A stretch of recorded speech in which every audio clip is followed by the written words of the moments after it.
Давайте в двух словах напомним, в чем, собственно, дело, из-за чего протесты. В общем, протесты были из-за того, что было соглашение между руководителем Чечни и Ингушетии, и это потом впоследствии перелилось в то, передаче земель из состава установление Ингушетии, границ называется официально, да.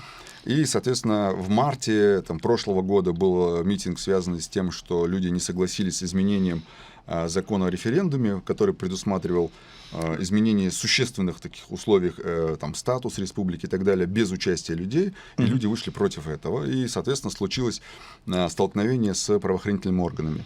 И ввиду чего было возбуждено так называемое ингушское болотное дело, его называют журналисты, в котором как раз было задержано больше 30 человек, арестовано, некоторые уже получили свои сроки, и часть освобождена из-под уже заключения, часть до сих пор отбывает небольшие сроки оставшиеся ввиду зачета того срока, который они находились под следствием. В СИЗО. Но основная часть, они до сих пор находятся в СИЗО, потому что в отношении них применялась статья 318, это применение насилия в отношении представителей власти, но самая, которая пластиковая, статья о пластиковом стаканчике. Но здесь, понимаете, здесь нет факта, в отношении организаторов митинга, нет факта, что они применяли насилие. Потому что, нет его. Они не применяли его, даже стаканчик не бросали, что называется. Но им вменили, ввиду того, что не было факта того, что они применяли насилие, им вменили, что они призывали к насилию и таким образом организовали это насилие в отношении представителей власти. Чуть позже, уже 15 января, всем этим организаторам была вменена еще более экзотичная статья, это организация экстремистского сообщества. Я позволю себе немножко процитировать чуть позже. Из содержания обвинительного, этого предъявленного обвинения. Это уникальный случай. И на моей практике такого нет, я думаю, коллеги со мной согласятся. Когда люди вышли на митинг, на санкционированный митинг, да, там дали разрешение до 6 вечера, но люди стояли там до утра. И утром в 5 утра им говорят: расходитесь. Они говорят: мы не разойдемся. Хорошо, с точки зрения закона формально нарушение.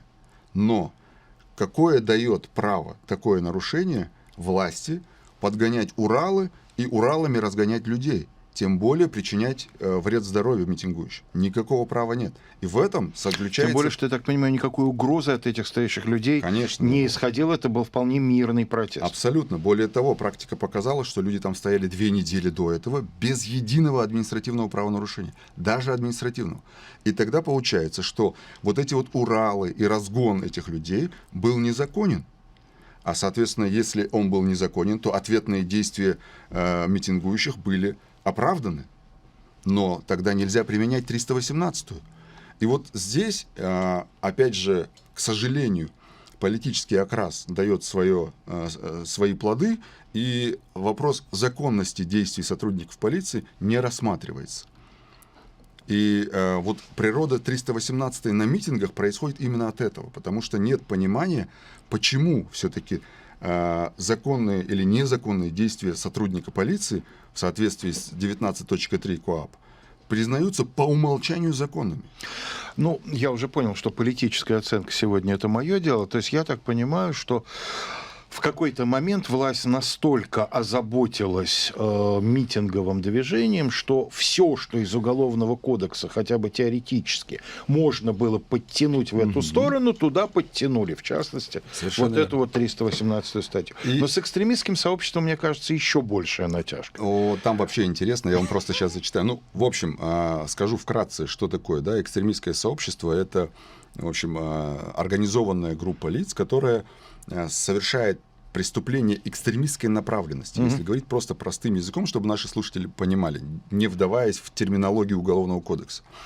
И вот основных организаторов митинга, даже я бы не назвал, например, Саутию Зарифу организатором, да, она была неким информационным сопровождающим этого митинга, то есть она давала интервью там, и так далее, но организовывали все-таки митинг опоры Ингушетии, организации Красный Крест, Совет Тейп. Организаторы же перечислены в заявке были, видимо. Да, конечно.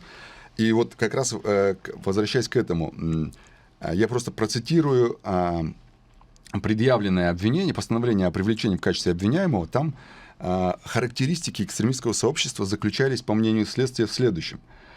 Согласованность действий участников, их сплоченность, выражавшаяся в стабильности состава, систематичности совершения преступлений экстремистской направленности, контроля над ее членами и так далее, и так далее.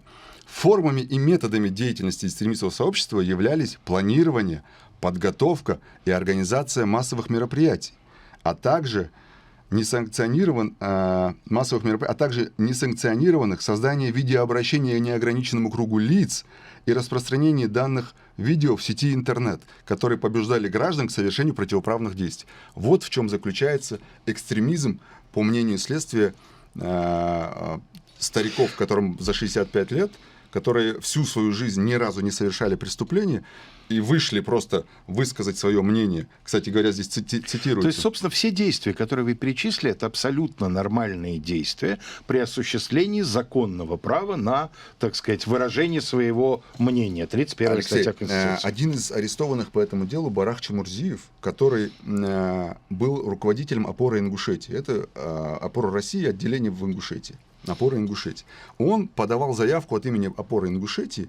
Так вот, его подачу, заявку на проведение митинга следствие квалифицирует как прикрытие этим самым действия экстремистского сообщества, придать действиям экстремистского сообщества законный вид путем использования опоры Ингушетии как организации и от ее имени подавать заявку на проведение митинга. Можете себе представить?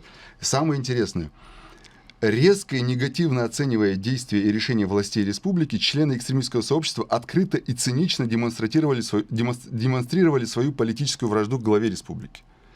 То есть экстремизм заключается в том, что ты, используя свое положение в организации, зная ситуацию в республике, вы подаете заявку на проведение митинга, потому что вы не согласны с тем или иным действием руководства республики, распространяете об этом в YouTube ролик о том, что вы подали заявку, вам дали разрешение, и мы вас зовем всех на митинг, потому что случилось вот это, вы экстремист.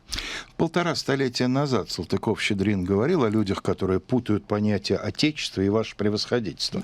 Вот здесь все про ваше превосходительство, да? В острой циничной форме, я бы сказал. И роль каждого из участников расписана именно в контексте их участия в той или иной организации. Барах Чемурзиев в опору России, Ахмед Барахоев участвовал в Совете Тейпов, бывший министр внутренних дел Погоров, имея навыки и руководство людьми, это, значит, манипулировал, там, Нальгиев, являясь руководителем региональной организации, ну и так далее, и так далее. То есть, по сути своей, люди, которые сегодня сидят по ингушскому протестному делу, это доцент кафедры Петербургского университета, это руководитель Красного Креста, это старейшины, это работник культуры, если говорить о Зарифе Саутиевой, и так далее, и так далее. То есть люди абсолютно из интеллигенции, которые просто высказали свое мнение, но им взяли и вот так вот просто топорно вменили создание экстремистского сообщества. Всем, причем одинаково, и женщинам, и мужчинам, всем. И понятно, что вот это все за уши притянуто. И я боюсь, что даже продавив приговор по этому делу, поскольку дело резонансное и расследуется СКФО, Следственным комитетом, что когда-то Конституционному суду придется вмешаться и в это дело, как в дело Дадина, и сказать: ребята, признаки экстремистского сообщества, которые вы там установили, таковыми являться не могут. Нельзя человека обвинить в экстремизме за то, что он выражает свою волю, даже если он использует для этого YouTube.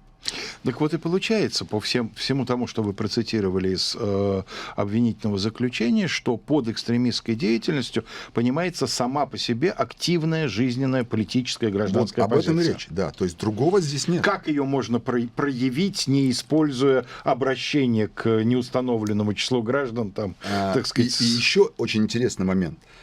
Поскольку всем вменяется и создание экстремистского сообщества, и организацию применения насилия в отношении представителей власти, то и в том, и в другом случае события одинаковые перечисляются.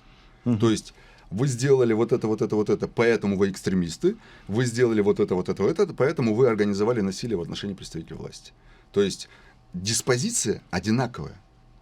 А вот вмененное обвинение... То есть, таким образом, такой-то совершил то-то, это разное. То есть, под копирку просто положили. И, опять первое вытекает из второго, второе вытекает из первого, замкнутый круг. Да. То есть, и, пожалуйста, вот вам вот вам обвинение. Я понимаю, что это, скорее всего, это будет еще новая редакция обвинения предъявлена, но уже понятно, в какую сторону следствие идет.